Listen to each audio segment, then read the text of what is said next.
Assalamualaikum warahmatullahi wabarakatuh. Seluruh pemirsa dimanapun Anda berada, semoga selalu dalam keadaan sehat walafiat. Amin, amin ya robbal alamin.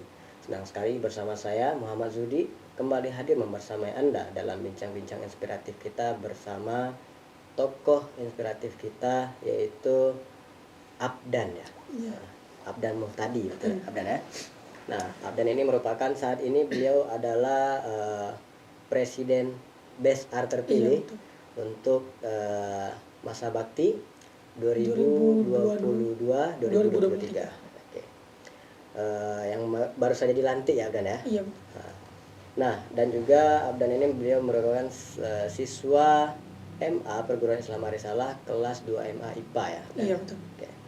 Nah, pemirsa, mungkin kita beri kesempatan untuk Abdan untuk memperkenalkan dirinya terlebih dahulu. Silakan Abdan. Baik, perkenalkan namanya Abdan Muhtadi. Biasa kalau teman-teman manggil ana Abdan. Oke. Sekarang duduk di kelas 11 IPA. 11 IPA ya. Kemudian asal dari Pekanbaru. Oke, Abdan. Asal Pekanbaru ya. Iya. Berarti Abdan masuk Arisalah dari MA saja atau dari SMP? Ana masuk Arisalah kebetulan dari SMP. Oh, berarti SMP, iya. sejak tamat SD di Pekanbaru apa di Padang? SD di Pekanbaru. SD di Pekanbaru ya. SD di Pekanbaru, terus langsung masuk SMP Arisalah. Iya, betul. Oke. Nah, kenapa pada saat itu Abdan memilih SMP Perguruan Islam Arisalah dari sekian banyak SMP di Pekanbaru ya kan? Ataupun kenapa ingin boarding gitu, pesantren gitu kan, masih kecil-kecil, masih imut-imut kan, tamat kelas Iya. 6 SD ya. Kenapa memilih boarding school atau pesantren? Jadi ceritanya gini. Dulu sempat ditawarin sama orang tua buat masuk pesantren, tapi aneh nggak mau gitu. Oh, oke. Itu kelas berapa? Itu kelas 5. Kelas 5 Kelas SD 5 ya, tuh oke. ditawarin masuk pesantren. Abdan, masuk pesantren aja lah, biar terkontrol ibadahnya, belajarnya terkontrol. Terus aneh mikir waktu itu, aduh, pesantren paling baca Quran doang, Iya. baca bahasa Arab doang. Sementara minat anak itu nggak ke bahasa Arab, nggak ke bagian Timur Tengah gitu. Dan sekarang juga jurusan IPA ya. Sekarang jurusan IPA gitu. Oke, baik. Nah di situ mikir kayak, nggak mau lah masuk pesantren, kaku banget hidup nih gitu masuk pesantren gitu. Oke. Nah kemudian singkat cerita sampai di kelas 6 SD masih bersikeras nih hati nggak mau masuk pesantren gitu.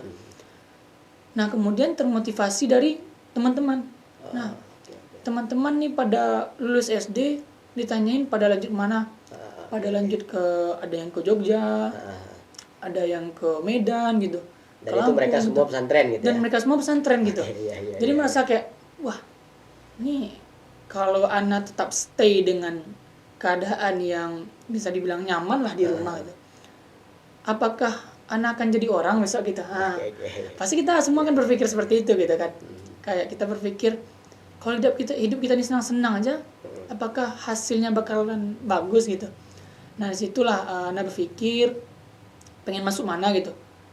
Udahlah, mantapkan hati, luruskan niat, pengen masuk pesantren atau boarding gitu. Dan tahu Arisalah ini memang dari SD di Pekanbaru itu, SD Alfitiah Pekanbaru itu memang banyak alumni SD Alfitiah itu melanjutkan sekolah di Arisalah gitu. Iya. Banyak melanjutkan sekolah di Arisalah, akhirnya Ana termotivasi pengen juga lah masuk Arisalah gitu. Iya. Dan Ana rasa Arisalah ini udah ada jalan juga iya, ya. betul. Iya. Ya masa Arisalah ini memang udah tempat yang bisa lah seimbang, nggak cuma bahasa Arab doang. Kita juga bisa belajar ilmu umum lah di sini di Arisalah ini. Nah, waktu SMP dulu apa nih yang dikhawatirkan? Secara kan kecil-kecil udah merantau kan gitu Iya, istilahnya ya kan. Udah beda provinsi, sekolah ke Arisalah, boarding, pisah sama orang tua. Sementara waktu itu tentu kelas 6 SD belum ada pengalaman nih Iya, untuk betul. pisah dengan orang tuanya ataupun mengikuti sekolah boardingnya. Bagaimana nih suka dukanya di awal-awal? Di awal-awal sih ya namanya juga siapapun sih ini sebenarnya gitu.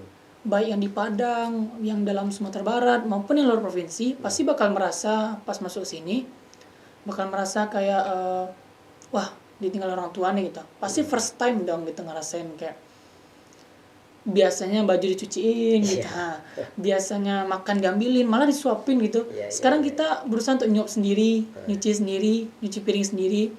Semua tuh serba mandiri gitu. Sedangkan kita dulu yang di SD aja, tugas kita tuh hanya belajar. Kita masih sering ngeluh gitu. Iya, iya, iya, iya. Di sini kita belajar, tugas kita bukan cuman belajar di sekolah, kita punya kegiatan atau pekerjaan di asrama gitu, kayak nyuci piring, apalagi menjemur pakaian. Hal seperti itulah membuat ya awalnya khawatir sih kita, ya awalnya sedih juga gitu. Aduh, biasanya semua nih kayak semua tuh udah jadi ya, pagi udah jadi gitu. Sekarang kita pagi mesti nyiapin baju sendiri. Dari malam lah kan. Iya, dari malam udah nyiapin baju sendiri, udah masukin buku gitu. Biasanya kan semua udah ready gitu pagi kan, tinggal berangkat, tinggal sarapan. Sekarang sarapan pun mesti ngantri gitu kan. Tapi Jadi- Abdan ini anak pertama atau anak kedua atau anak keberapa? Anak pertama Anak pertama Iya. dari dari 3 bersaudara. 3 bersaudara. Berarti memang tidak ada pengalaman abang untuk di-sharing juga. Nggak berarti ada. ya. Berarti memang murni itu pengalaman pertama, langsung merantau beda provinsi, Iya. ya kan? Dan itu posisi masih SMP. Nah, ini juga patut kita apresiasi ya pemirsa sekalian. Nah, dari sekian banyak SMP pada masa itu, pilihan Abdan, tentu kita tidak pungkiri juga di Pekanbaru pasti ada SMP Iya, favorit, betul. ya kan?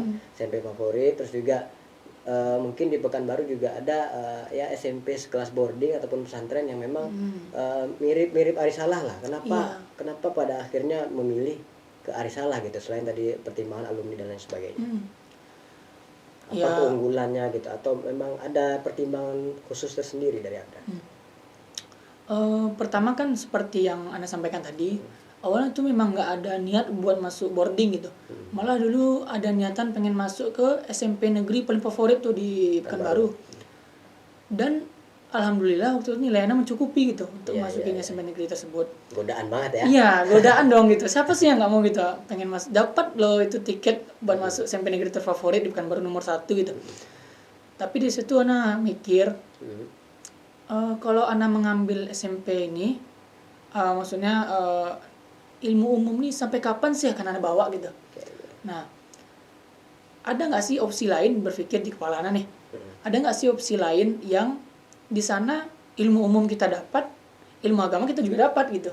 Nah, disitulah Ana berpikir mungkin Arsalannya tempat yang terbaik untuk Ana mendapatkan kedua itu. Oke. Jadi memang karena pertimbangannya untuk mendapatkan dua lini keilmuan yang bisa Iya, kita betul. dapatkan sekaligus gitu Iya. ya. Oke, baik. Nah, sungguh menarik pemirsa, bagaimana Abdan terinspirasi untuk memilih di SMP Perguruan Islam Arisalah dan akhirnya juga melanjutkan di MA Perguruan Islam Arisalah. Nah, tentu kita akan ulas lagi tentang pribadi Abdan. Jangan kemana-mana, kita akan kembali setelah yang satu ini.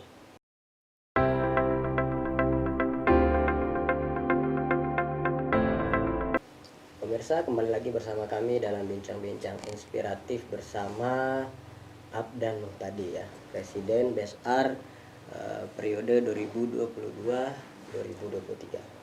Nah, ada hal menarik lagi yang kita dapatkan dari Abdan ini. Saya dapat info Abdan sudah hafal 30 juz ya. Alhamdulillah. Masya Allah ya.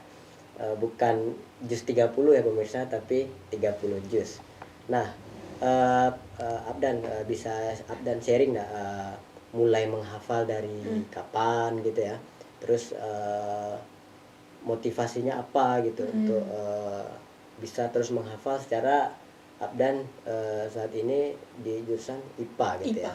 Nah, tentu biasanya kan kita yang membutuhkan hafalan banyak nih jurusan agama gitu kan ya. Nah, apa motivasinya? Silakan Abdan. Jadi mungkin Ana bakal mulai dari awal nih, dari awal Ana mengenal Quran gimana. Jadi memang di keluarga Ana itu memang sudah diperkenalkan, terutama oleh bunda dulu memperkenalkan. Dulu sering belajar ini namanya ada Iqra. Ada Iqra juz 1, juz 2. Di situ tuh mulai baca Quran. Sampai ke 6 ya? Iya, beda. sampai yang sampai Iqra 6 Sampai itu. ke 6 betul. Sampai Iqra 6. Terus lanjut membaca Quran. Nah, jadi yang pertama Ana hafal dulu itu namanya juz amma. Juz amma. Juz amma. Itu bunda ya dulu yang bukan anak yang baca sendiri, tapi bunda yang mentalkinkan tiba. Oh, iya. Mentalkinkan, kemudian anak ulang gitu. Mulai dari surah An-Naba sampai surah lainnya yang di juz 30 juz amma gitu. Nah, kemudian mulai di SD. Di SD ini jujur dulu anak sangat menghafal tuh kayak mikir gimana ya, kayak menghafal tuh kayak nggak minat gitu kan. Nggak minat buat menghafal karena memang yang kita lihat di Al-Quran tuh kayak bahasa Arab semua, nggak ada gambar gitu kan. Kalau kita baca buku pasti kita nyari yang ada gambar gitu kan. Apalagi sekelas anak kecil dulu, umur-umur segitu kan. Terus kemudian dulu termotivasinya dulu ada Ustadz Ana, guru Al-Quran di SD, memberikan tantangan tiba ke halakoh beliau gitu. Challenge kan? Iya, challenge gitu ke halakoh beliau kan. Ustadz punya tantangan buat kalian. Kalian bisa nggak menghafal 1 juz dalam 2 hari? Wah, kami dong anak SD selama itu berpikir, wah nggak mungkin dong Ustadz. Gimana sih cara menghafal 2 hari hafal tuh 1 juz gitu? Terus nggak ada, kalian bisa. Nah, sekarang saya baca namanya. Yang wajib ikut tuh ini, baca namanya tersebutlah nama paling terakhir kan Abdan. Saat nggak bisa, saat ada alasan besok ada agenda saat mau pergi sama orang tua, nggak, Ustaz yang izin ke orang tua tuh gitu. Waduh gimana nih gitu. Akhirnya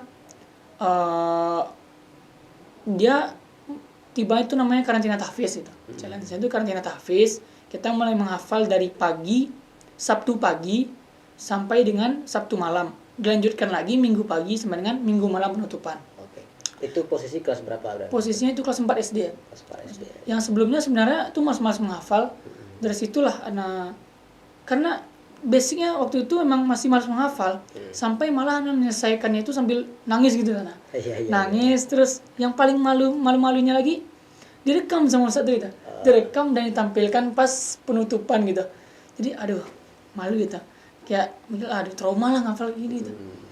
Akhirnya besoknya ulang lagi. Ternyata trauma yang tadi itu bukannya menjatuhkan kita tuh, kita mikir malah trauma itu membuat anak setelah itu bisa alhamdulillah selesai 1 juz itu dalam 1 hari gitu, dari pagi sampai malam. Karena dari trauma itu kita belajar gitu, apa kesalahan yang perlu kita perbaiki ke depannya gitu. Sampailah di SMP ikut Mukhayyam 30 juz program dari tahfiz kan, di Masjid Raya waktu itu. Sampailah alhamdulillah selesai di kelas 3 SMP. Sudah. Berarti ketika tadi kelas 4 mulai menghafal juz amma ya. Dari TK Bang. Dari TK. TK mulai menghafal Iqra tiba. Ya, Iqra. SD. Itu kelas 1 sampai kelas 3 SD mulai menghafal juz amma, ya kan? Nah, habis itu kelas 4 sampai kelas 6 lanjut juz berapa? Juz 29 atau juz 1? Juz 1. Oh, juz 1 ya. Berarti memang lanjut langsung ke juz 1 di kelas 4 sampai kelas 6 SD. Berarti posisi waktu itu ketika tamat SD punya hafalan 2 juz. Waktu itu karena kalau target dari SD-nya memang 2 juz. Itu kriteria minimal gitu. Tapi memang waktu itu karena ngikut program yang tadi, program karantina tahfiz tadi, alhamdulillah bisa terkejar itu 8 juz. Oh, 8. Berarti tamat SD 8 juz. Iya, alhamdulillah. Itu juz berapa aja, Bang? 30, 29, 1 sampai 6. 30, 29, 1 sampai 6. Ya. Oke. 8 juz tamat SD. Nah, habis itu setelah tamat SD memutuskan untuk melanjutkan di Arisalah. Iya, ya, karena memang mungkin sayang ya, 8 juz ini ketika masuk SMP, saya jamin mungkin dia menguap sebagaimana panasnya Pekanbaru. Ya. Nah, alhamdulillah habis itu lanjut di SMP, alhamdulillah diterima di SMP. Habis itu melanjutkan hafalan di kelas 1. Selesai 1 SMP itu berapa posisi hafalan pasti? Selesai 1 SMP? Ya. Jadi selesai 1 SMP itu karena ada agenda Mukhayyam tahfiz 30 juz waktu itu. Alhamdulillah waktu itu kalau nggak salah yang kelas 1 SMP ini terkejar alhamdulillah 15 ya. Berarti nambah 7 lagi. Iya, tapi itu posisinya belum lancar gitu, belum dibaca gitu. Cuman artinya tambahan hafalan 7 Iya, lagi. tambahan. 7-nya ini ngelanjutin yang 6 tadi. Iya, juz 7 sampai juz 13 berarti. Habis itu posisi kelas 2 SMP. Yang kelas 2 SMP ini acara Mukhayam Tahfiz itu ditiadakan untuk yang SMP gitu. Jadi khusus untuk SMA berarti SMA waktu itu. aja. Dan waktu itu karena anak masih SMP, jadi nggak ikut serta tiba aja. Dan setelah itu baru mulai ngafalnya sendiri aja gitu. Sambil bagi waktu sambil sekolah. Sehari itu misalnya habis siap sholat tuh berapa halaman, setengah halaman gitu. Berarti posisinya di kelas 2 SMP berapa juz dapat ya? Kelas 2 SMP sebenarnya itu udah selesai di mana? 30. Ya alhamdulillah sebenarnya sudah selesai tapi belum lancar gitu. Iya. Berarti di kelas 2 SMP itu juz 13 sampai juz 28. Iya. Berapa berarti itu? Berapa juz? 13, 28, 15 lagi itu. Ya, iya tadi udah 15. Iya. 15 lagi ya. 15 lagi dikejar di kelas 2 SMP tapi posisinya belum di murojaah tapi Iya, sudah menghafal. Jadi Iya.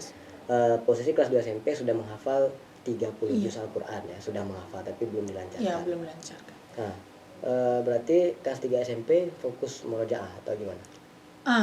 Kalau pas kelas 3 SMP nih memang betul kita fokus murojaah dari awal gitu. Dari juz 1 sampai juz 30.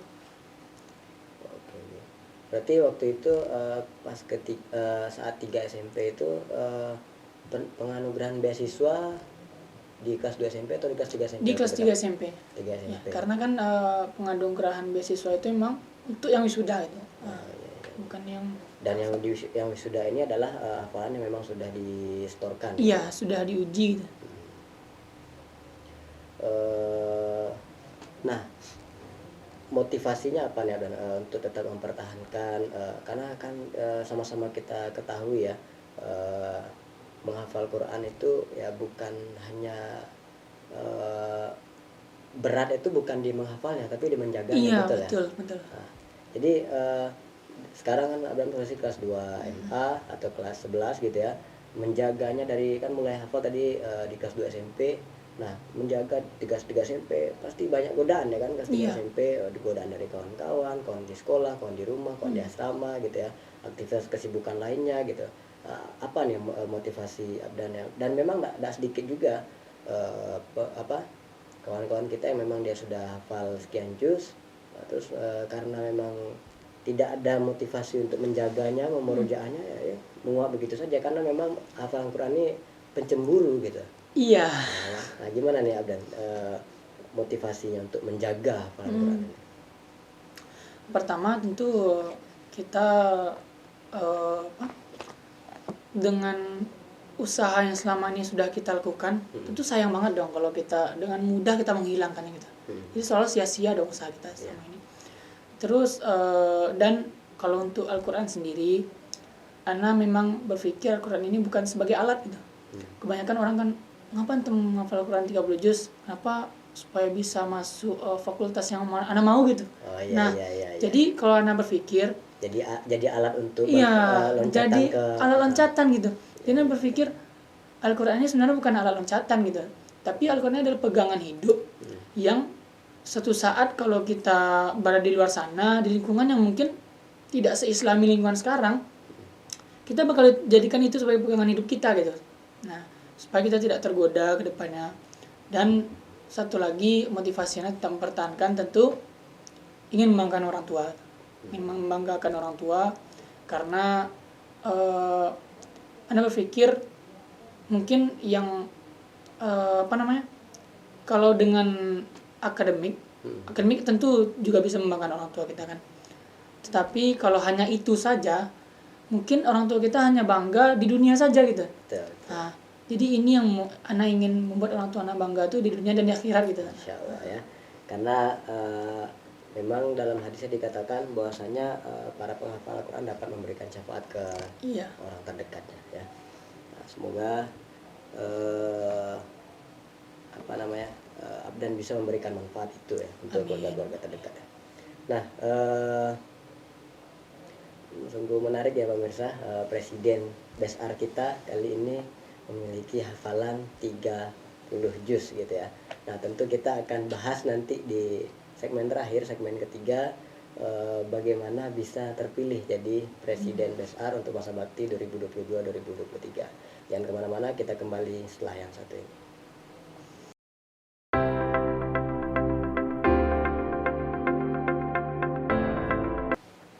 Oke, masih bersama kami dalam segmen terakhir bincang-bincang bersama tokoh inspiratif kita, Abdan Muhtadi.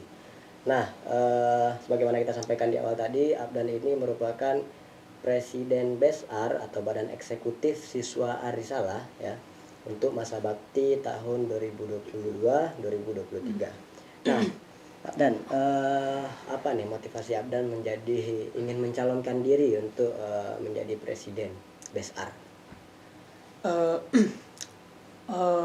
Begini, jadi kalau untuk tahun sekarang itu sistemnya bukan mencalonkan diri gitu, Pak. Oke. Jadi kita punya sistem itu sekarang itu kita diusung. Dari setiap generasi itu mengusung siapa sih kandidat dari kelas 2 MA yang bakal jadi calon presiden gitu. Dan kalau motivasinya pribadi tentu kepercayaan Pak. Jadi anak punya motivasi, punya prinsip, kalau orang itu percaya sama kita pegang baik-baik gitu.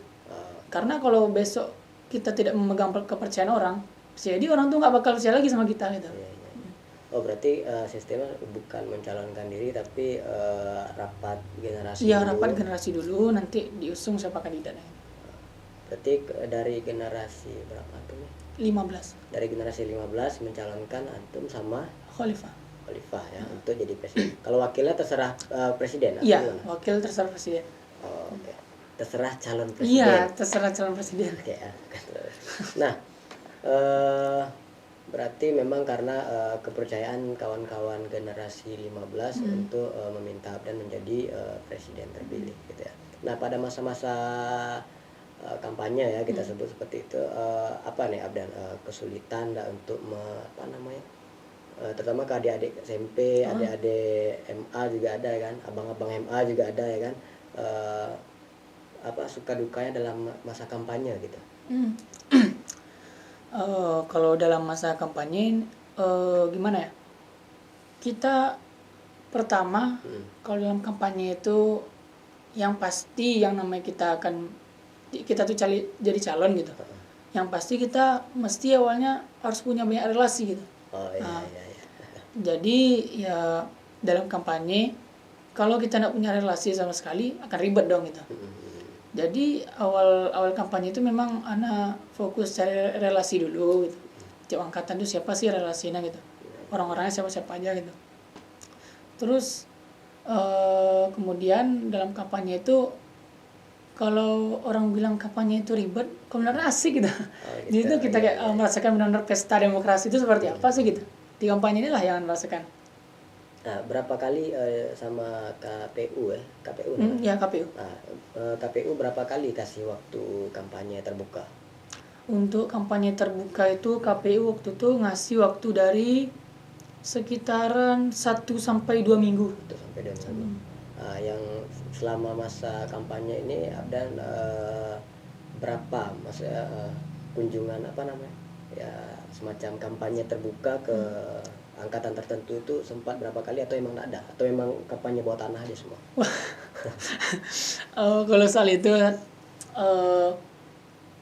kalau anak pribadi itu pas masa kampanye itu kebetulan waktu itu anak kan BESAR juga sebelumnya, tapi bagian Komdis.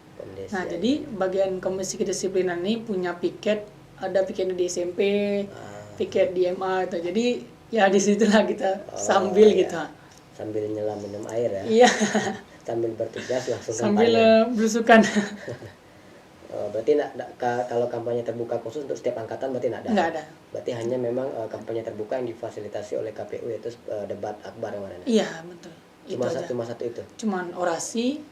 Orasi di debat akbar juga sama. Bukan. Beda waktunya. Berarti 2 kali kesempatan. Iya, 2 kali. Orasi sama debat. Nah, orasi waktu itu memang dihadirkan seluruh angkatan SMP MA atau memang dibagi SMP MA? Memang waktu itu untuk orasi dihadirkan semua dari SMP, MA, bahkan sampai majelis guru SMP dan MA juga dihadirkan. kalau waktu debat memang lebih besar lagi ya masanya ya? Hmm. Kalau debat itu memang kan kalau orasi kita cuma menyampaikan visi misi gitu Pak. Kalau debat ini memang kita tuh menyampaikan pemikiran kita depan khalayak ramai kan. Jadi waktu itu emang orang itu emang lebih banyak yang hadir daripada ketimbang orasi gitu. Panelis yang ditunjuk waktu itu siapa aja? Waktu itu ada 3 panelis, ada Ustadz Aryo Nedi, Ustadz Buswira Satrio, kemudian Ustadz Arbiansyah. Oke. Nah, di antara kan panelis bisa bertanya-tanya ya. Nah, di antara pertanyaan para panelis, pertanyaan siapa yang paling sampai sekarang berkesan gitu? Kalau sampai sekarang berkesan itu Tentang apa, dan mungkin bisa di-spill dulu di sini. itu kalau boleh jujur pertanyaan dari Ustadz Aryo Nedi. Nah, apa tuh dan pertanyaannya? Penasaran gitu. Bukan sebuah pertanyaan pula kalau dibilang sebuah saran. Beliau bilang, kalau kita mengulangi sesuatu hal yang sama adalah sebuah kebodohan gitu. Ya. Jadi beliau bilang jangan takut untuk membuat sebuah gebrakan, membuat program baru. Kita harus berani gitu. Itulah gunanya kita sebagai calon presiden. Supaya kita bisa berani membuat perubahan bisa ke depannya. Itu yang berkesan sampai sekarang. Oke, baik. Nah, karena tadi harus berani membuat program gitu ya. Nah, kira-kira sebagai presiden terpilih apa nih rencana ke depan Abdan dan tim nanti ya para menteri presidium, apa rencana ke depan untuk BESAR masa bakti 2022-2023 ini? Yang pertama tentu kami dari tim presidium itu kita ingin mengoptimalkan dulu program-program yang ada sebelumnya. Kalau sudah optimal, baru kami akan membuat sebuah gebrakan program-program baru. Kalau untuk program baru sendiri itu kami usahakan ada program itu yang sebelum belum ada di Salah gitu. Contohnya kita buat bank sampah. Nah, bank sampah ini salah satu program yang membuat siswa itu termotivasi buat mengumpulkan sampah, kemudian dijual gitu.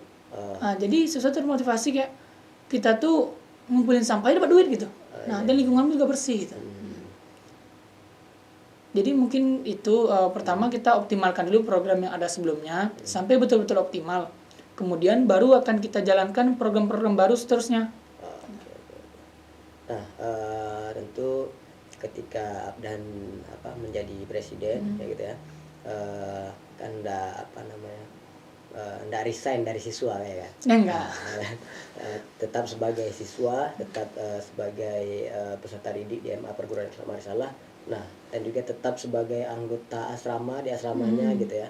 Nah, bagaimana nih Abdan membagi waktu di tengah kesibukan sebagai presiden, program-program pengasuhan yang juga banyak gitu ya, dan juga capaian-capaian akademik yang harus dikejar gitu. Bagaimana nih, ada tips dan trik lah untuk membagi waktu dari versi Abdan sendiri? Pertama tentu kita tuh harus ingat kalau tugas utama kita ini sebagai siswa itu adalah belajar gitu. Tugas utama kita belajar, dan tugas utama kita juga sebagai seorang hamba ibadah gitu. Jadi belajar dan ibadah ini sesuatu yang tidak boleh tinggal apapun kesibukan kita. Terus untuk pembagian waktunya sendiri, kalau Ana itu punya yang namanya skala prioritas gitu.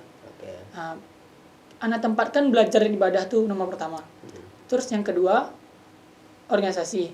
Yang ketiga baru hal-hal lainnya kayak olahraga, bermain, gitu, bercerita dengan teman-teman.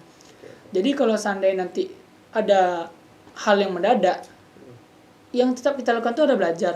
Seandainya nanti ada hal mendadak seperti rapat, oke, kita rapat gitu. Kita rapat dan waktu belajar ini kita ganti di waktu yang lain gitu. Tetap tidak boleh meninggalkan waktu belajar kita gitu. Termasuk karena tadi prioritasnya ibadah, ketika rapat sedang berlangsung, azan, rapat berhenti. Kita ibadah dulu gitu. Kita sholat dulu, nanti baru balik lagi. Supaya menambah keberkahan. Iya. Oke, tadi Abdan sendiri menaruh prioritas kedua adalah organisasi gitu ya. Nah, versi Abdan apa sih manfaat berorganisasi gitu kan? Banyak kawan-kawan kita di sana yang memang dia tidak tertarik ingin bergabung organisasi, ikut organisasi, apalagi untuk aktif di organisasi. Iya. Memang sih setuju dengan statement dari Ustaz Zudi. banyak orang di luar sana itu menganggap organisasi ini hanya tempat untuk membuang waktu gitu. Membuang-buang energi. Lebih baik kita hura-hura, senang-senang gitu. Tuh cuman sekedar belajar aja. Tapi Anda berpikir kalau di kepala kita ini hanya rumus. Nah, kan itu bahasanya kan. Kalau di kepala kita ini hanya rumus, apa bekal kita bertahan hidup di luar sana besok? Sedangkan orang di luar sana itu ramai. Dan yang perlu kita jadikan bekal tuh tentunya ilmu komunikasi gitu. Iya, iya, iya. Bagaimana cara kita menginfluence orang, menarik perhatian orang, dan mau bagaimanapun jikalau ada orang yang ilmu komunikasinya bagus, tentu orang tersebut akan kelihatan lebih pintar gitu, walaupun Iya, iya, aslinya biasa aja gitu kan. Dia membrandingnya Ya, membranding diri itu dia bagus gitu. Jadi di situ yang pertama, untuk manfaat organisasi itu kita dapat banyak ilmu, dapat pengalaman, dapat salah satu ilmunya ilmu komunikasi gitu. Dan yang paling penting lagi kita dapat relasi gitu. Ya karena nggak bisa dipungkiri zaman sekarang itu banyak relasi, banyak rezeki gitu. Iya. Oke, ini ada request dari tim kita. Pemirsa kita mungkin banyak bertanya-tanya, benar nggak sih punya hafalan ini 30 juz, diuji dong gitu. Nah, tadi kita rumuskan, kita coba uji sepertiga awal Quran 1 sampai 10 gitu ya. Habis itu sepertiga tengah 11 sampai 20, habis itu sepertiga akhir. Ini acak ya. Ini tanpa sepengetahuan Abdan sebelumnya. Boleh ya? Bisa ya? Insya Allah. Oke, bismillah ya, kita coba. Bismillah. Ya. Oke, semoga bisa gitu ya. Oke, pertama clue-nya ini dia berada di juz 7 ya. Ini karena saya tidak punya hafalan 30 juz seperti Abdan, saya lihat Quran ya pemirsa.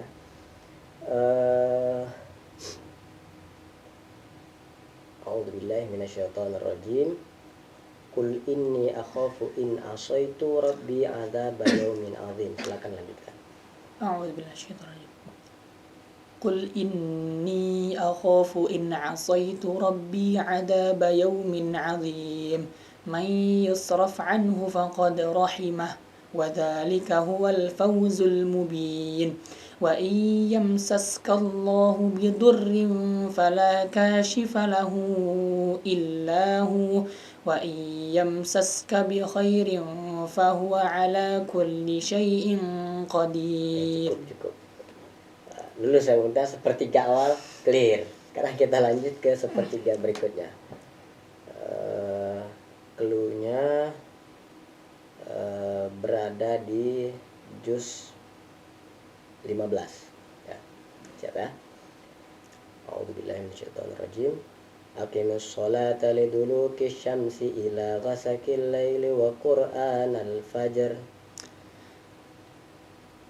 Innal fajri kana mashhuda wa minal laili fatahajjad bihi nafilatan lak asa an yab'athaka rabbuka maqaman mahmuda wa qur rabbi adkhilni mudkhala sidqin wa akhrijni mukhraja sidqin waj'al li min ladunka sultanan nasira. Oke, cukup.